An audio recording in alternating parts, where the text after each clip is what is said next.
The missing persons case of Billy Smolinski Jr. Billy took off to Florida on vacation in August of 2004, accompanied by his girlfriend, Madeline Gleason. But the vacation didn't really go how he thought it would. Madeline wasn't acting herself, and after returning home on August 22nd, Billy and Madeline broke up. On August 23rd, Billy was back to work as a tow truck driver. He was a little bummed out about the breakup, but coworkers said he was doing fine. Later that day, he ran into his prior long-term girlfriend, Mary Ellen, and they began to chat and made plans to get together the following weekend. But this meetup would never happen. On August 24th, Billy contacted his neighbor to ask if he would watch his dog, saying he was going out of town. When the neighbor went to go check on the dog the next day, he couldn't find the hidden key to get into the house. Worried about the dog, he contacted Billy's ex-girlfriend, Mary Ellen, since she and Billy had originally owned the dog together. Mary Ellen said it was strange that Billy didn't ask her to take care of the dog, as he normally would have. Soon, everyone realized that Billy couldn't be found anywhere, although his truck and belongings were left behind. Authorities refused to search for Billy, saying that he was an adult, and since he had told someone that he was going out of town, there wasn't anything they could do. So the family took it upon themselves to search for Billy, but turned up nothing. Billy Smolinski was born on January 14, 1973, and grew up in the Waterbury, Connecticut area. He has a younger sister and was also very close to his parents, Janice and William Sr. Billy was the kind of person that loved outdoor sports and activities. He was also known to be fun and spontaneous, and generally very likable. He enjoyed hunting and just being outside, and was a very hard worker. Billy was always working, usually multiple jobs. At age 26, Billy bought his own home in Waterbury, Connecticut. While dating his prior girlfriend, Mary Ellen, they adopted a German Shepherd named Harley.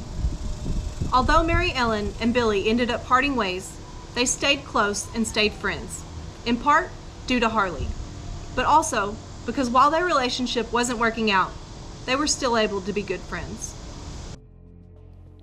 In late 2003, Billy started dating an older woman, Madeline Gleason. Madeline was 16 years older than Billy, but that didn't seem to hinder their relationship. According to Billy's friends and family, he was very serious about the relationship, and he was sure that they had a future together. In August of 2004, after about a year of dating, Madeline and Billy took a vacation to Florida to visit a couple of Madeline's kids. While they were in Florida, things felt different. Madeline was being very secretive and was on her phone the whole time and wouldn't let Billy anywhere near her phone. Billy had allegedly accused Madeline of cheating, and it would later come out that she was. When confronted about this, an argument between the two led to them breaking up and going home to Connecticut on August 22nd. On August 23rd, Billy was back to work, and while coworkers said he talked about the breakup, he didn't seem too upset by it. While at a job later that afternoon, his ex-girlfriend, Mary Ellen, drove by, then stopped to chat with Billy for a few minutes. After catching up, they decided to make plans to hang out the following weekend. Friends said Billy seemed like he needed a distraction, but he wasn't acting out of character. Then, things started to get strange in the following days. In the early morning hours of August 24th, it was said that Billy went to Madeline's home and began knocking on her window. When Madeline came to the window, he allegedly was begging her to take him back. Supposedly, Madeline refused, and he ended up leaving her home around 5 a.m. that morning. Later that afternoon, there was a time-stamped receipt showing that Billy had went to Burger King around 3 p.m. Billy's neighbor, Roy, said that Billy came to his house around 5 p.m. to ask if he would check on his dog for a few days. Roy agreed to check on the dog, and Billy told him that he would hide a key outside. The next day, around 10 a.m., Roy went over to Billy's house to check on Harley, but Roy couldn't find the hidden key anywhere. He was worried about the dog, so he called Mary Ellen to let her know what was going on, since Harley was partly her dog as well. Concerned, Mary Ellen went right over to Billy's house, but not just concerned about Harley. Something just didn't seem right. She said that Billy and Roy never really got along, and whenever Billy needed help with Harley, he would always ask her. Which makes sense, since Harley was partly hers. So why would Billy ask a man that he never really got along with to do such a big favor, especially if he had other options?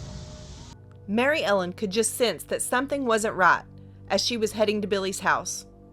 When she arrived, she noticed that Billy's white pickup truck was parked at the bottom of his driveway, which was also weird. Why would he leave his truck there? And this is the truck that Billy drove every day. So what did he leave town in? Mary Ellen called Billy's family, who immediately knew something was wrong as well. They were close with Billy and spoke to him frequently. If he were going to spontaneously go out of town, they would have known about it. They contacted the only friend of Billy's that they knew up north, Chad Hansen. Chad said he hadn't heard from or seen Billy. In a panic, the family went to the Waterbury Police Dept to report Billy missing. Sadly, the police said there was nothing they could do, since Billy was an adult and had allegedly told someone that he was going out of town for 3 days. They didn't consider him missing. They told the family to come back after the 3 days if he hadn't come home. But the family wasn't going to just sit back and do nothing. They started the search for Billy themselves. Billy was likable and had a bunch of friends and acquaintances. Billy also wasn't into drugs or drinking, so this behavior didn't make sense at all. Madeline suggested that maybe he had become depressed and suicidal over their breakup. However, no one else that come into contact with Billy those last few days said anything of the sort. The family also learned that the day before, he had been laid off from one of his jobs. We know that he was a tow truck driver, but he also had been working for an HVAC company. This would be the company that laid him off, but the tow truck company had said that they had given him more hours. In addition to that, Billy also did snow plowing and mowed grass on the side. He was a hard worker, and the layoff wouldn't really affect him financially. Without any help from law enforcement, Billy's parents started hanging up flyers all over town. They soon noticed that these flyers were either being vandalized or taken down altogether. Surveillance near one of the flyers shows a woman and a young boy taking down the flyer. The woman in the video is Madeline Gleason, and the young boy is her son. When confronted, she said that the flyers were being hung near where she worked, and she felt harassed by them. Why would she feel that way? Police actually went ahead and warned Billy's family to stop putting up the flyers there. They would stop for a while, but later they would put another one up, which led to Billy's mom being arrested. It was Billy's family that did all the investigating during that first year. They're the ones that found the Burger King receipt in the trash at Billy's home. They went to the Burger King to check surveillance, thinking that maybe Billy wasn't alone, or maybe it wasn't Billy at all. But that footage had already been cycled over. In 2006, 2 years after Billy had vanished, the family hired a private investigator. They learned that early on in the case, someone had called in a tip to Crime Stoppers. This person said that Billy had been murdered by a hammer and buried. When the investigator tracked down who made the call, it was traced back to a man named Sean. Sean was Madeline's son. Unfortunately, Sean died of a heroin overdose in 2005, 1 year after Billy had went missing, and 1 year before they learned that he was the tipster. So whatever Sean knew is now gone. After this, Chad Hansen came forward with a confession.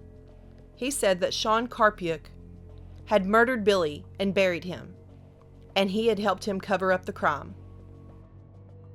Now remember, Chad was the friend from up north that had originally told family that he hadn't seen or heard from Billy. In 2008, Chad said that Billy's body was buried in Seymour, Connecticut, but searches turned up nothing. In 2010, he said that the body was actually in Naugatuck State Forest. Again, searches revealed no signs of Billy. In October of 2011, he led police to another location in Oxford, Connecticut. After that third search revealed no clues and no Billy, Chad would be charged with impeding an investigation and would serve 4 years in prison, but nothing additional for Billy's case. Billy's family does believe that Chad was telling the truth, but just can't remember where they buried the body. Other people believe that Chad was trying to get a plea deal. The question remains, was he telling half-truths or the whole truth?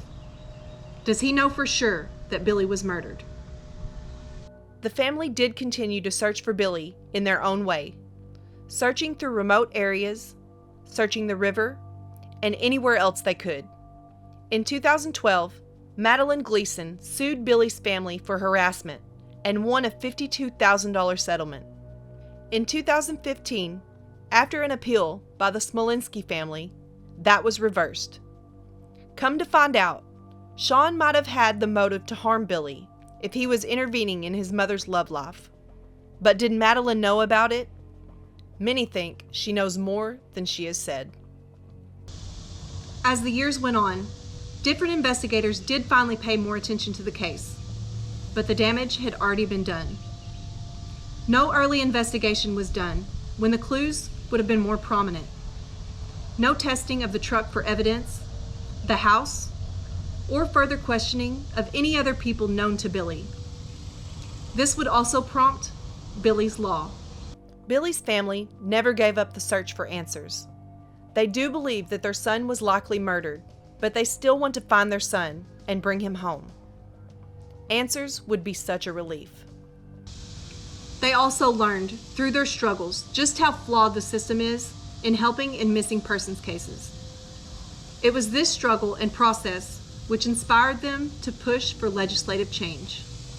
The Smolinskis faced countless systematic challenges, most significantly federal databases about missing persons and unidentified remains that were incomplete and uncoordinated. These challenges brought on Billy's Law. Billy's Law was introduced to address these challenges and to help ensure that the tens of thousands of American families whose loved ones go missing each year do not experience the same hurdles as Billy's family did. Billy's Law is also known as the Now Help Find the Missing Act. This new law, Billy's Law, requires all of the information that law enforcement has about missing persons to be entered into one public-facing database that would also offer direct access to the families of the missing person. The law was recently supported by the Gabby Petito Foundation, which brought more attention to it. On December 27, 2022, the bill was officially signed into law by the President. This year, 2023, we should see those changes being implemented. Billy Smolinski went missing in August of 2004. He was 31 years old then and would be 50 years old today. Billy is described as a Caucasian male, 6 foot tall, with short brown hair and blue eyes. He weighed around 200 pounds at the time he was last seen. Billy was likely wearing a small diamond earring, a gold chain rope style necklace with a cross pendant, and possibly blue jeans, a blue denim shirt, and work boots. He has a tattoo of a blue cross outlined in orange on his left shoulder, and a tattoo of a cross with the name Pruitt inside on his right forearm. Anyone with any information on the whereabouts of Billy Smolinski Jr. is asked to contact the Waterbury Police Dept at 203-574-6941 or submit a tip anonymously at TIPS.FBI.GOV. Thanks so much for watching my video. If you enjoy my content, be sure to subscribe and hit the notification bell. Here's another video to check out in case you missed it, and here's a playlist of all my videos.